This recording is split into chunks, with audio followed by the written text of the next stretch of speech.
Hello, the 77 percenters. I'm your girl Josey Mahachie. Today I am live all the way from Germany, and we are going to be joined by Mzansi's celebrity Mohale Motaung. He will be coming here to talk to us about social media impact and also entrepreneurship through social media. Mohale Motaung has made waves all around Africa and mostly in South Africa. He recently divorced with Somizi, the most popular, the celebrity Somizi from South Africa. So Mohale will be joining us very soon just to have a chat with him on social media and entrepreneurship, how others are making money from social media. So we're just waiting for Mohale to join us. But if you have any questions that you think you might want us to ask Mohale, please feel free to send them down in our comment section. And please remember to also share the live stream with your friends and your colleagues and your families so they can also be part of the 77% family. As we wait for Mohale Motaung, he will be joining us very soon. I see that he has joined. Mohale, please could you just kindly request to join the live? And I hope everybody can hear me clearly. There he goes.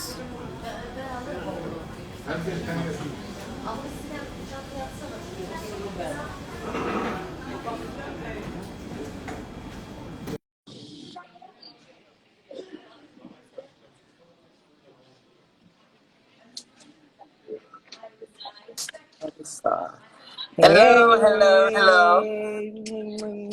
How are you doing, Mohale? I am good, thank you. How are you? I'm good, thanks. Thank you so much for joining us here on DW, the 77%.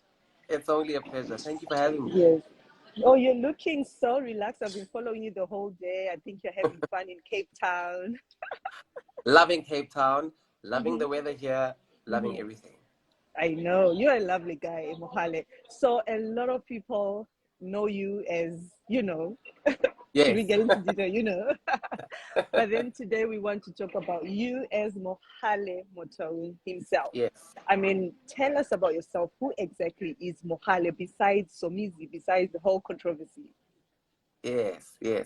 So Mohale is a young black queer man, who is ambitious, who is larger than life, who loves young people, who's passionate about positivity, who's passionate about making a change in the world, and more than anything, he is someone who just lives larger than life. Okay. So when did you realize that you're actually a queer man? So I realized when I was in matric. I sort of realized that I was different. I didn't know what it was then because I could sort of sense that my attraction towards women is not really there, but my attraction towards men is stronger. So it was around, I think I was 17, 18 when I started realizing that I actually have an attraction for men.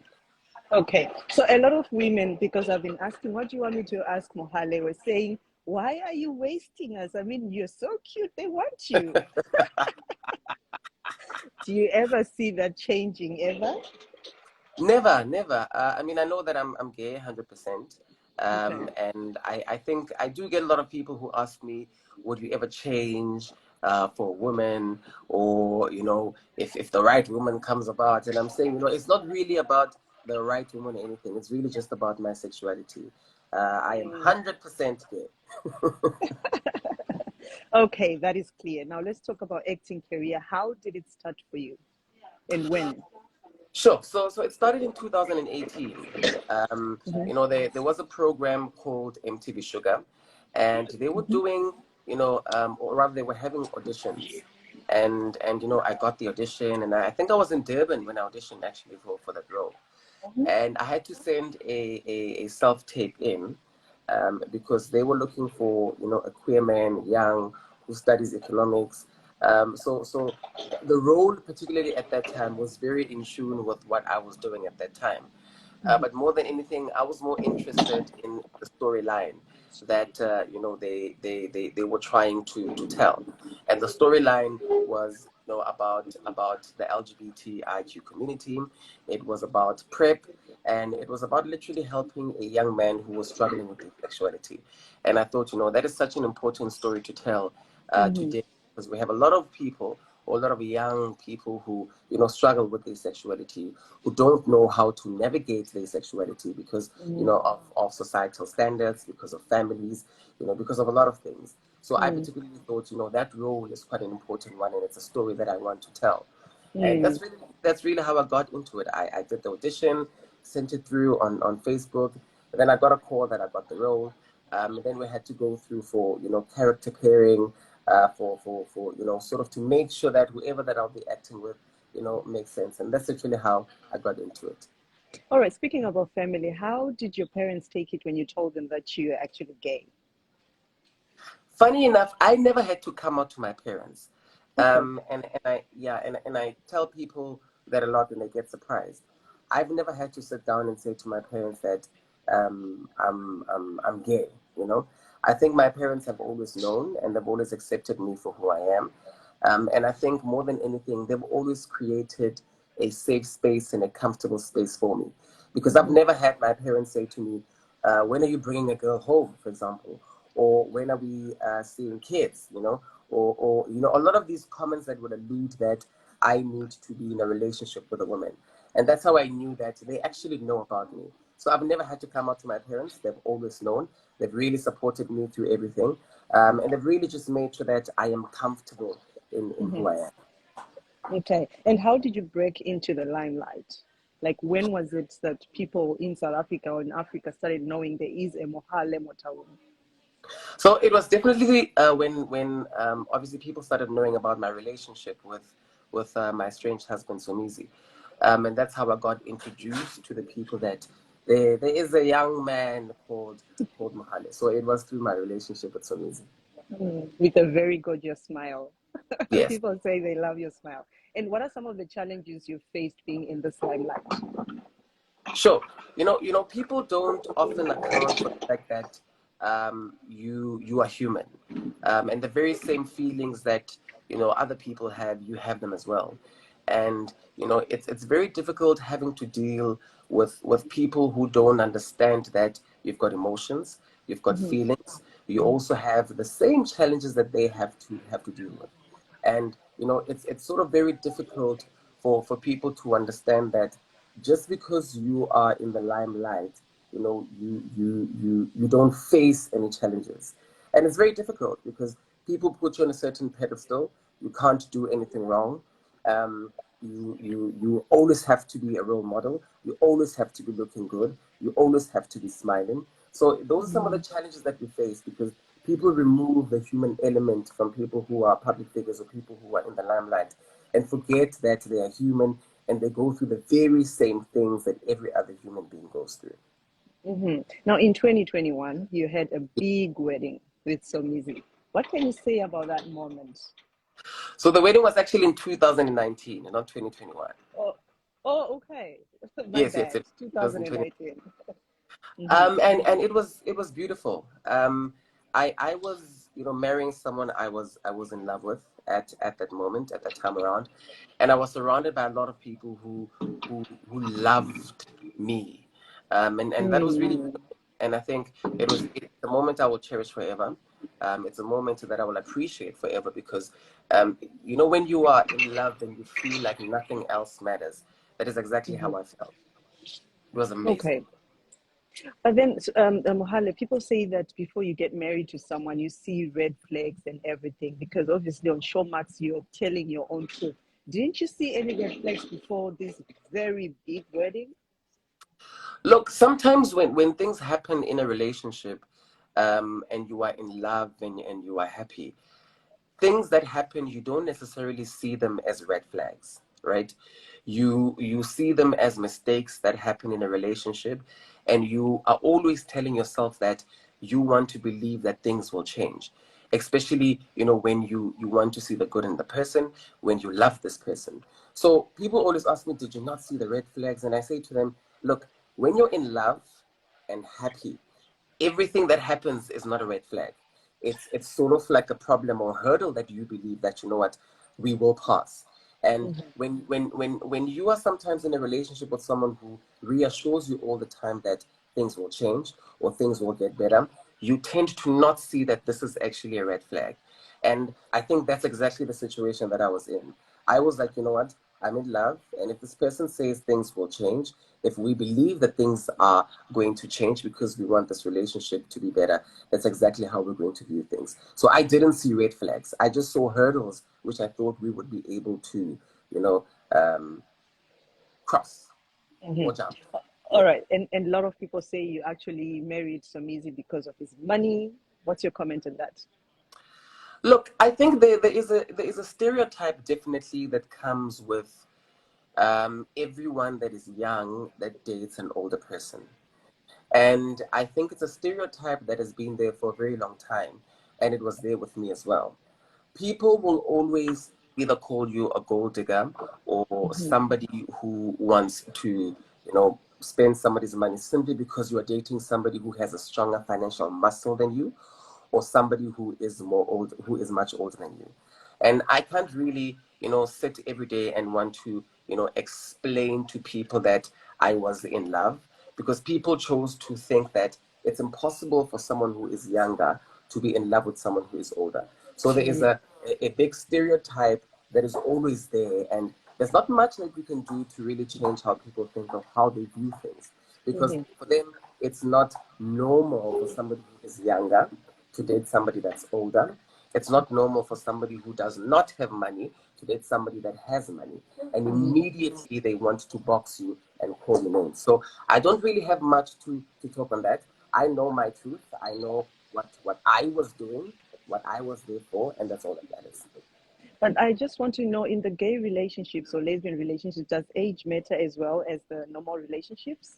Does it matter? Like, I've never really understood when people talk about age and relationships. And I'll always say that there is definitely a power dynamic when you are dating somebody who's older than you. It'll always be there. But as for does age matter, I don't think that is really important, because I think if you are in love with this person and you appreciate them, it's not really about how old they are. And I think more than anything, people want to, bring in the age factor when certain things start to go wrong. We can't ignore that obviously age, does make a difference in the relationship, because this person is older than you. They've seen more than you have seen, or whatever the case might be. But I wouldn't want to sit there and say age is a big factor, and it affects how you love this person. So there is no difference in age. It's just that we must consider the fact that there are certain things that come with you dating an older person than you. do you miss him? Um,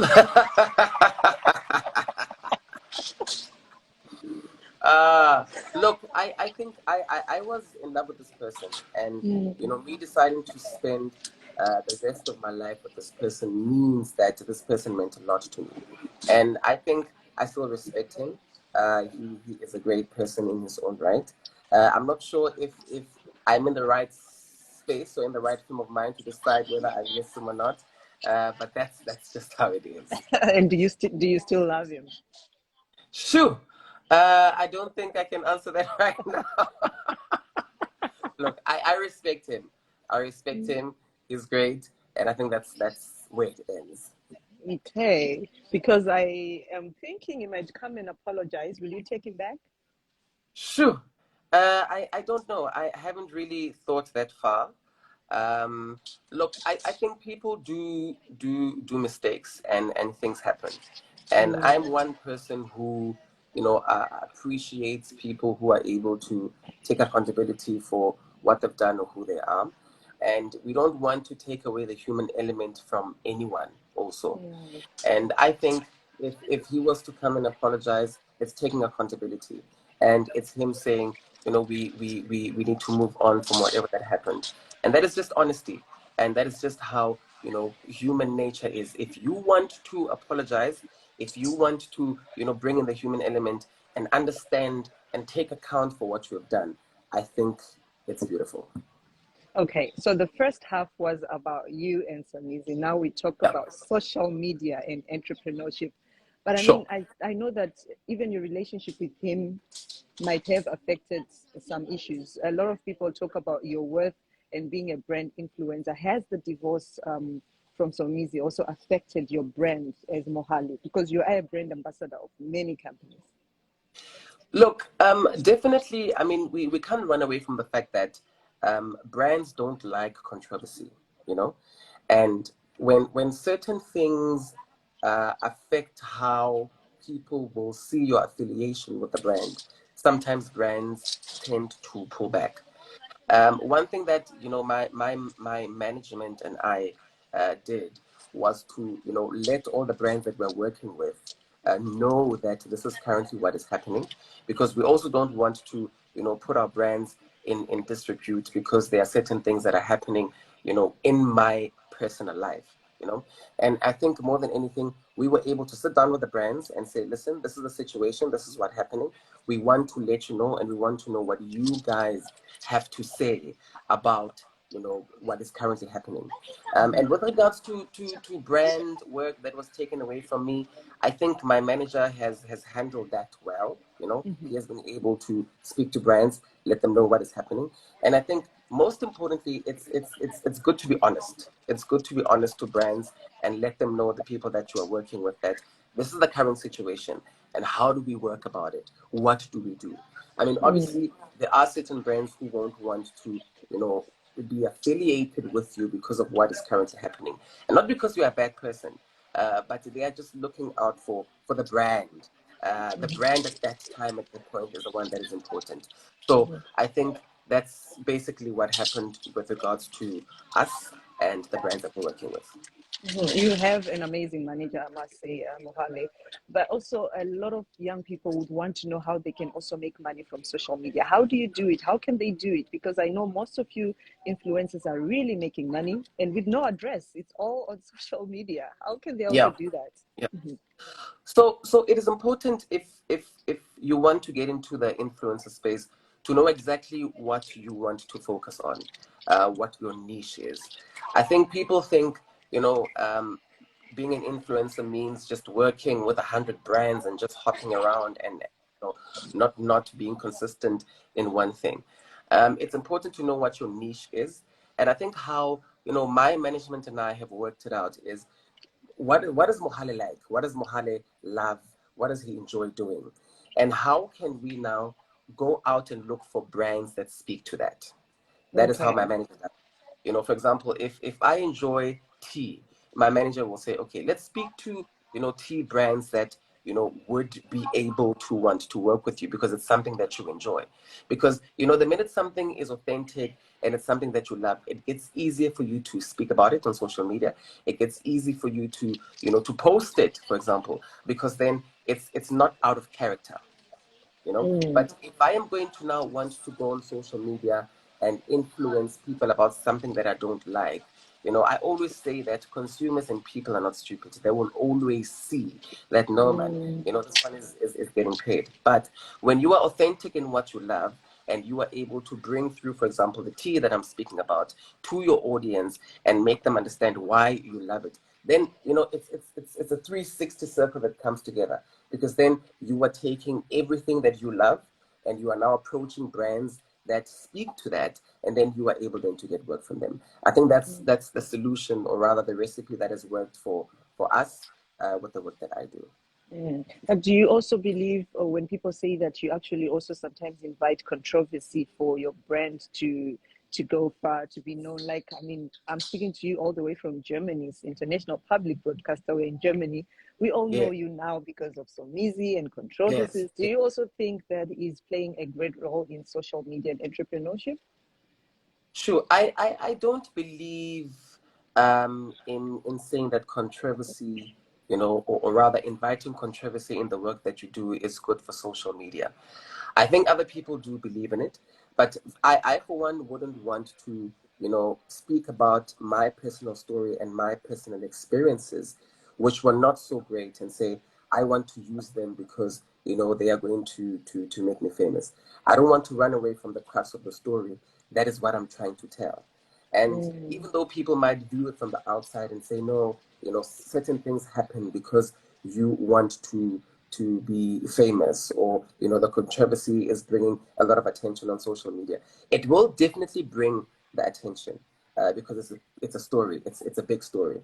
But I will not sit here and say, no, my story needs to bring me work and fame, and that was not the reason for me doing whatever that I did. The reason for me doing whatever that I did was to tell a story, and a story that is not just for me, that is for other people out there. And how people choose to see it, I can't really control that. But how do you feel when you see some negative comments? Sure. Look, I see negative comments on a daily basis every second of my life. Even like now. Even right now. You can't control how people perceive you. You can't control how people want to view you or the opinions they have about you. And I think for me, I've always just lived in my truth, in who I am and what I want to achieve. And I really, don't want to wake up every day trying to make people, believe certain things about me, or have people have a certain positive, perspective about me. My thing is to live in my truth, follow my goals, and stick with the people that are positive. I think I've always just made sure that I move with the people that move with me, and focus on the people that love me, because, I wouldn't want to sit down and say, oh my God, people are saying negative things about me. People will always talk.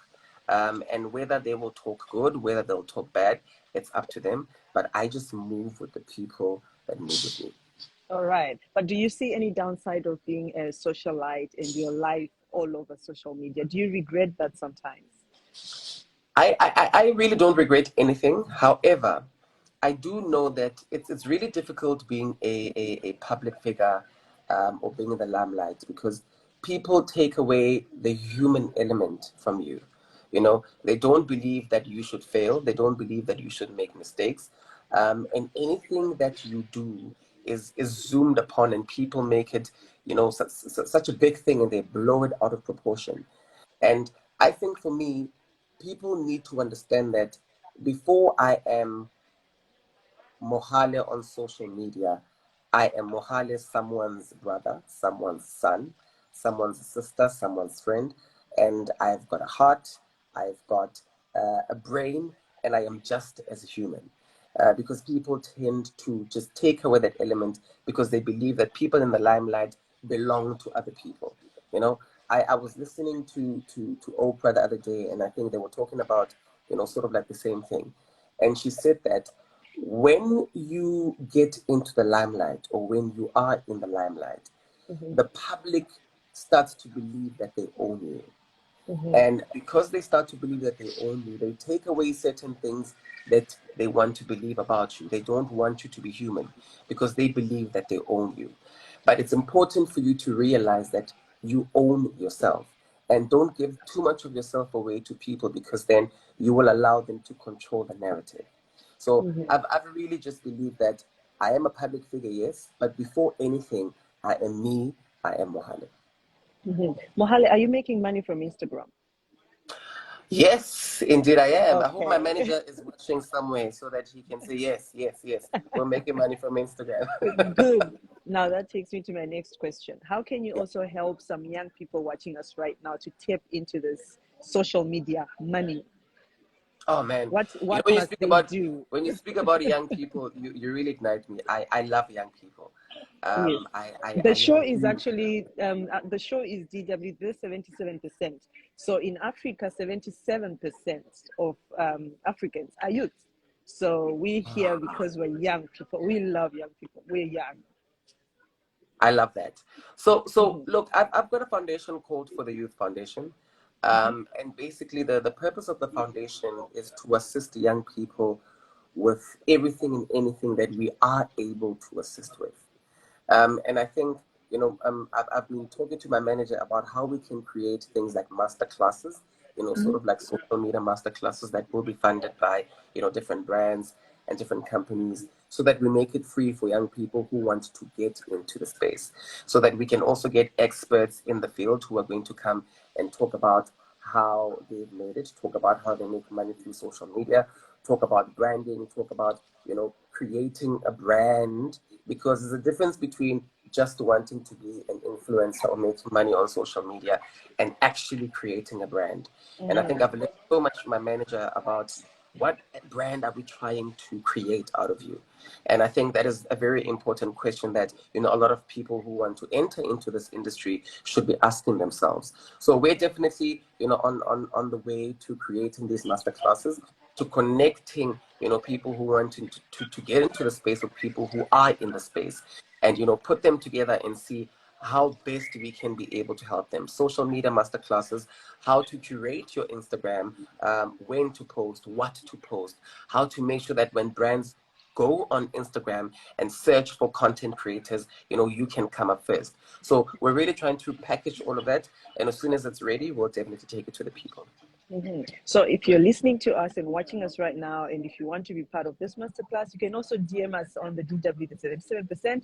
We'll definitely tell Mohale, or you can DM Mohale directly, or Mohale, maybe if your manager is here, you can also write something in the comment section, how people can get hold of them. Because, people are making money on social media, and it's very good that you're actually coming up with this initiative. Yeah. And also, we are also going to be having Somizi. We want to hear his side as well here, guys. So please follow DW 77% Instagram channel. Now, back to you, Mohale. Where do you see yourself in the next 5 years? Sure. I see myself really at the peak of, my entrepreneurship, because I'm really trying to build a set of businesses that will not just, make money, but that will be very impactful. I'm trying to do that. I see myself with a very established and elevated brand, within the South African market and Africa as well, because I think more than anything, I want to expand my brand over and above just being in South Africa. People love Somizi and you. Look, I just said Somizi will be here. Everybody started following. I think I should have added him here. That was going to be interesting. Now, you are young and African. What are you hoping to see change on the African continent for young people? I want to see more dreamers. I want to see, more young people believing that they'll make it.